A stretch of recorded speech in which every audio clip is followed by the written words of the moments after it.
the UK needs to be really careful because the reform looks a lot like MAGA on a lot of levels. Okay. And I'm just speaking from experience. Maybe they're completely wrong. Maybe they'll like surprise me and I'm completely wrong, but they look a lot like MAGA. There's a lot of show. There's a lot of talk of freedom. There's a lot of talk of taking back your country and all that BS.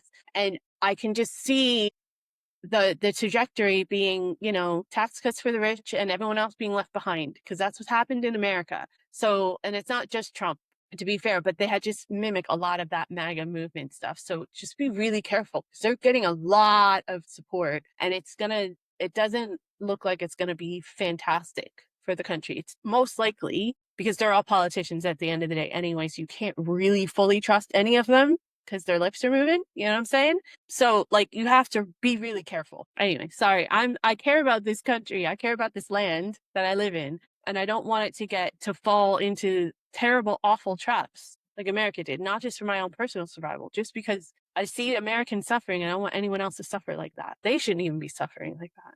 It just frustrates me because politicians are more worried about themselves and their jobs, their pockets. Fucking anyway, sorry. They could have ended it, but Tice is wrong. Tice is Farage's sidekick. Farage is Trump's UK tribute act. Go figure. Yeah, that's what I'm trying to say. Like if you go back and look at some of the 2015, 2016 Trump rallies and try to tell me that there's not huge similarities between what Farage is doing with reform right now and how he is creating the crowds and support right now. Wasn't Farage the guy that convinced all of the UK to do Brexit? This is the same guy, right? I feel like that's the same guy. How did that work out for y'all? The live stream is supposed to be fun. My bad.